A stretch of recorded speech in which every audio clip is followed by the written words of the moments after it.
सुप्रिया, कैसे हो? मैं अच्छी हूँ मधु, आप कैसे हो? मैं भी ठीक हूँ। मुझे ऐसा लग रहा है हम लोग कोई खेल खेलने वाले हैं यहाँ पे, ऐसा है क्या? हाँ, खेल खेलेंगे, पर उसके पहले मेरे पास एक सवाल है। अच्छा, क्या सवाल है? मैं कल मेरे बेटे को एक कहानी सुना रही थी। अरे वाह। उसमें दो लोग शतरंज खेल रहे थे और उसमें दावे में ये था कि जो भी जीतेगा दूसरे को चावल के दाने देगा। और कितने दाने देगा? शतरंज में जितने वर्ग है उसमें पहले वर्ग में एक चावल रखना चाहिए और दूसरे में उसके 2 गुने चावल के दाने रखने चाहिए। ठीक है। और अगले वर्ग में इसके पिछले वर्ग के 2 गुना चावल रखना चाहिए। ऐसे रखते जाएंगे तो इस वर्ग में जो 14वां वर्ग है इसमें कितने चावल के दाने आएंगे? यहाँ इस वर्ग में? हाँ।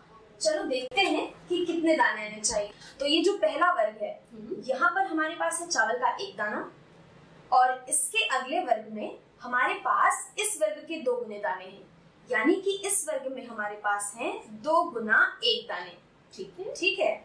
और इस तीसरे वर्ग में इस पिछले वर्ग के 2 गुने दाने हैं, यानी कि इस वर्ग में हमारे पास 2 का 2 गुना, मतलब 2 गुना 2, 4 दाने होने चाहिए और यहाँ पर 4 दाने हैं भी। और इसी तरीके से ये वाला वर्ग, इसमें होंगे इसके 2 गुने दाने, यानी कि 2 गुना 2 गुना 2 दाने। और इसी तरीके से यहाँ पर हमने जो दाने रखे हैं वो इसके 2 गुने होने चाहिए। तो यहाँ छठे वर्ग में हमारे पास 5 बार 2 का गुना है। इसी तरीके से इस वर्ग में हमारे पास 6 बार 2 का गुना होगा। यहाँ पर हमारे पास होगा 7 बार 2 का गुना, यहाँ आएगा 8 बार 2 का गुना, यहाँ 9 बार, यहाँ 10 बार, यहाँ 11 बार, यहाँ 12 और इस 14वें वर्ग में हमारे पास कुल 13 बार 2 का गुना होगा। यानी कि इस वर्ग में हमारे पास कुल 2 गुना 2 गुना 2, 13 बार मुझे यहाँ पर 2 का गुणा करना है। ये हो गया 12 और ये हो गया 13 बार। तो अगर हमने यहाँ पर 13 बार 2 का गुना किया तो हमें चावल के दानों की वो संख्या मिल जाएगी जो हमें इस वर्ग में रखने हैं। तो ये बराबर होगा, यहाँ पर अगर हम 13 बार 2 का गुणा करेंगे तो ये बराबर होता है 8192 दानों के। तो इस वर्ग में हमारे पास कुल 8192 चावल के दाने होने चाहिए। अच्छा, मैंने इसको गिना भी था कल रात को बैठ के। ओह, इतने चावल आ रहे हैं। ओह, इतने सारे चावल के दाने इस वर्ग में। हाँ। उसके आगे हम अगर 4 कदम जाएंगे, जैसे यहाँ से 1 2 3 4 कदम आगे जाएंगे तो यहाँ कितने चावल के दाने आएंगे? तो अगर हम यहाँ पे से 4 कदम चलते हैं तो हमें 4 बार 2 का गुना और करना होगा। इस वाले वर्ग में हम 1 बार 2 का गुना करेंगे, फिर यहाँ पर 2 का गुना, यहाँ पर 2 का गुना और यहाँ पर 2 का गुना, यानी कि हमें 8192 में फिर से 4 बार 2 का गुना करना होगा। यहाँ मैं 4 बार 2 का गुना कर रही हूँ और ये बराबर होगा उस चावल के दानों की संख्या के जो हमारे इस वर्ग में आएंगे। और मेरे हिसाब से ये कुछ 1,30,000 के करीब होने चाहिए। हाँ, मैंने उसको भी गिना था। ओह, उसे भी गिना? बहुत समय था आपके पास करना। इतने सारे चावल आए थे। इतने सारे चावल के दाने? 1,31,072 चावल आए थे। 1,31,072 चावल के दाने। मुझे लगता है ये एक परिवार के खाने भर के लिए काफी है, एक दिन के लिए। हाँ। हम अगर और आगे चलते हैं तो यहाँ से जब 64वें वर्ग पे आप सबसे आखिरी वर्ग पे पहुंचेंगे तो यहाँ कितने चावल के दाने आएंगे? तो 64 वर्ग तक पहुंचने के लिए हमें शुरुआत से 63 कदम चलने होंगे। जैसा कि हमने देखा, क्योंकि हमने शुरू में 1 चावल का दाना रखा था, तो इसका मतलब है यहाँ तक पहुंचने के लिए हमें 63 बार 2 का गुणा करना होगा। इसे मैं ऐसे यहाँ रखती हूँ फिर से। तो यहाँ पर पहुंचने के लिए हम गुणा करेंगे 63 बार 2 का। यहाँ पर मैं 63 बार 2 का गुणा करूंगी तो ये पूरा जो शतरंज है यही भर जाएगा, इसलिए मैं यहाँ ये बिंदु लगा रही हूँ। इस बिंदु का मतलब है, मैं बताती हूँ, यहाँ पर मैंने 2 गुणा 2 ऐसे लिखा और यहाँ इस बिंदु का मतलब है कि मैंने 63 बार 2 का गुणा किया है। तो अगर मैं 63 बार 2 का गुणा करूंगी तो मुझे चावल के दानों की संख्या मिल जाएगी जो इस वर्ग में आएंगे और ये मुझे लग रहा है बहुत ही बड़ी संख्या होगी। हाँ, वो जब चावल के दाने से गिने जाएंगे वो एवरेस्ट के पर्वत तक जितना बड़ा होगा। एवरेस्ट के पहाड़ जितना? ओहो, ये तो बहुत बड़ी संख्या है। मुझे लग रहा है ये बहुत लोगों का पेट भर सकती है। इतना चावल का दाना तो सिर्फ हमारे लिए ही काफी था। हाँ, 485 लाख करोड़ लोगों का खाना बन जाएगा। 485 लाख करोड़, वो तो बहुत बड़ी संख्या है। लेकिन पता है मधु, क्या दिक्कत है? मुझे इस तरीके से लिखने में कुछ अच्छा नहीं लग रहा। ये बहुत बड़ा तरीका है, बार बार ऐसे लिखने में मुझे दिक्कत हो रही है। पर ये तो अच्छा ही लग रहा है, आपने बिंदु लगा के लिख लिया, छोटा ही लग रहा है। अगर मैं उस गणितज्ञों वाले संघ में होती जो नियम बनाते हैं गणित के, तो मैं ये नियम तो नहीं बनाती। मैं इसे और छोटा करके लिखने की कोशिश करती, क्योंकि ये फिर भी बहुत बड़ा है। अगर कोई भी संख्या को हमें ऐसे लिखना हुआ तो बहुत मेहनत लगेगी इसे ऐसे लिखने में।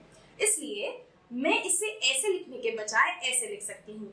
अगर मैं यहाँ लिखूं 2 और यहाँ 2 के ऊपर मैं छोटा सा 63 लिख दूं, तो इसे हम 2 की घात 63 पढ़ते हैं। और इसका मतलब दरअसल यही होता है। यहाँ पर ये 2 के ऊपर 63 लिखने का मतलब है कि हमें 2 को 63 बार आपस में गुणा करना है। और ये इसी को लिखने का तरीका है, और ये काफी छोटा और अच्छा तरीका है इसे लिखने का। हाँ, बहुत बढ़िया लग रहा है, ये छोटा है।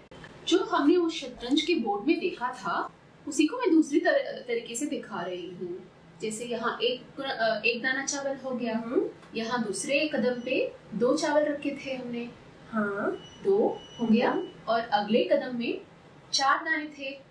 ठीक है, बस ये वही है, दिखाने का तरीका दूसरा है। तो आप ये कहना चाह रहे हैं कि अगर हमारे पास यहाँ पर 1 चावल का दाना था, जैसे कि हमारे पास 1 डंडी है यहाँ पे, तो ये डंडी 2 डंडियों में बदल जाती है अगर हम इसका 2 गुना करते हैं तो। और उसके बाद इस कदम पे आने के बाद फिर हर एक डंडी वापस से 2 टहनियों में बदलने लगती है। हाँ, इसका मतलब हुआ कि अगर हम इस वाली डंडी को भी 2 टहनियों में बांटेंगे, तो हमारे पास यहाँ पर 1 और ये 2 टहनियां आएंगी, और इसी तरीके से यहाँ पर भी 1 और ये दूसरी टहनी आएगी, और इस वाली टहनी में भी हमारे पास यहाँ पर 2 टहनियां आ गई, और ये आखिरी में भी हमारे पास 2 टहनियां आएंगी। तो हम यहाँ पे देख सकते हैं कि दरअसल हमारे पास कुल 4 कदम हैं। तो यहाँ पे हम देख सकते हैं कि जब हमारी एक टहनी 2 टहनियों में बदल रही थी, यानी कि जैसे कि हमने वहां पर शतरंज में देखा था, हमने 1 का गुणा किया था 2 बार, तो ये बराबर है 1 का गुणा करना 2 बार के बराबर। और इसी तरीके से यहाँ भी हर एक टहनी 2 अलग अलग टहनियों में बदल रही है, यानी कि हमने इस वाली संख्या का गुणा फिर से 2 में करना है। जैसे कि यहाँ पर हमारे पास 1 2 3 4 टहनियां हैं, यानी कि इस वाले कदम पे हमारे पास 1 गुणा 2 जो हमारे पास पहले से था, और इसका भी 2 गुना, यानी कि कुल 4 टहनियां हो गई। और इसी तरीके से जब हम इस तीसरे कदम पे आते हैं, तो यहाँ हमारे पास 1 2 3 4 5 6 7 8 टहनियां हैं कुल मिला के, यानी कि जो हमारे पास पहले थी संख्या, हमने इसका भी 2 गुना ले लिया है। तो ये बराबर होगी 1 गुणा 2 गुणा 2 गुणा 2 के। और इसको मैं ऐसे रख देती हूँ ताकि आपको ये समझ आए। यहाँ पर हमारे पास कुल 8 टहनियां हैं, और यहाँ पर ये चीज, ये वाला कदम हमारा 2 की घात 3 के बराबर है। इसका मतलब होता है कि हमने 2 का गुणा किया 2 में 3 बार। अच्छा, तो फिर ऐसे अगर कोई भी किसी भी स्तर पे कितनी टहनियां हैं उसको हमने निकालना है 2 की घात n। अच्छा, आप फिर ये कहना चाह रहे हैं कि अगर जितने भी हम कदम जा रहे हैं उसका घात 2 का घात निकालेंगे तो उसकी संख्या मिल जाएगी। बिल्कुल ठीक। तो यहाँ पर अगर हमारे पास कुल n कदम होते, तो हम यहाँ पर 2 की घात n लेते। ये हमें टहनियों की वो संख्या दे देता जो हमारे पास यहाँ n वाले कदम में होने चाहिए थे। अच्छा, हमने पेड़ों में भी देखा है कि तना एक ही होता है, उसके बाद 3-4 बड़े बड़ी टहनियां होती हैं, उसके बाद वो और भी छोटी छोटी टहनियां में बदलकर और बढ़ती जाती है, और हजारों पत्ते हो जाते हैं उससे। हाँ बिल्कुल ठीक, आप सही कह रहे हैं। अगर मैं एक पेड़ की बात करूं, तो अगर मैं यहाँ पर एक तना ले लेती हूँ पेड़ का, ये मेरे पेड़ का तना हो गया, और मान लेते हैं कि इस पेड़ में कुल 4 टहनियां निकल रही हैं, तो यहाँ पर मैं 4 टहनियां बनाऊंगी ऐसे। ये हो गई मेरे पेड़ की 4 टहनियां। और अब मान लेते हैं कि इन चारों टहनियों की भी 4 अलग अलग टहनियां निकल रही हैं, तो यहाँ पर ये हो गए मेरे 1 2 3 4 टहनियां इस वाले टहनी के।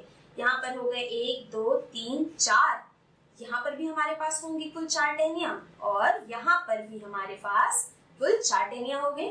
अब यहाँ पर एक बात जो ध्यान देने वाली है वो ये है कि अभी तक हमने बात करी थी 2 के घातों की, लेकिन यहाँ पर हम देख सकते हैं कि कुल यहाँ पर एक टहनी 4 अलग अलग टहनियों में बट रही है। और हर स्तर में 4 हर कदम में 4 टहनियां निकल जाती हैं। हर कदम में कुल 4 टहनियां निकल रही हैं।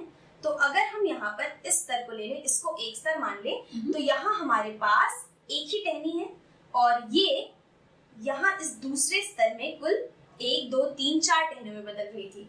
तो इसे हम कह सकते हैं कि यहाँ हमारे पास 4 की घात 0 थी, यानी कि 4 की घात 0 का मतलब है एक टहनी।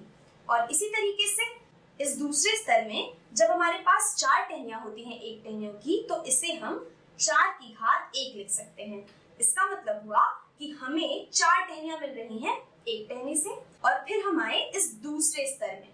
इस स्तर में यहाँ पर हर एक टहनी के फिर से 4 अलग अलग टहनियां निकल रही हैं। तो इसे हम कह सकते हैं कि ये बराबर है 4 की घात 2। 4 की घात 2 यानी कि हमें 4 का गुणा करना है 2 बार, और 4 गुणे 4 होता है 16 टहनियां। तो अगर हम इन सभी को गिन लें, 1 2 3 4 5 6 7 8 9 10 11 12 13 14 15 16, तो ये बराबर है 16 टहनियों के। और इसी तरीके से आपने जो पेड़ देखे हैं उनमें भी कई सारी टहनियां निकलती हैं और कितने सारे उसमें पत्ते और टहनियां होते हैं। और ये हमें बताता है कि घातांकी बढ़त कितनी ज्यादा ताकतवर चीज है और इससे हम क्या कुछ नहीं कर सकते।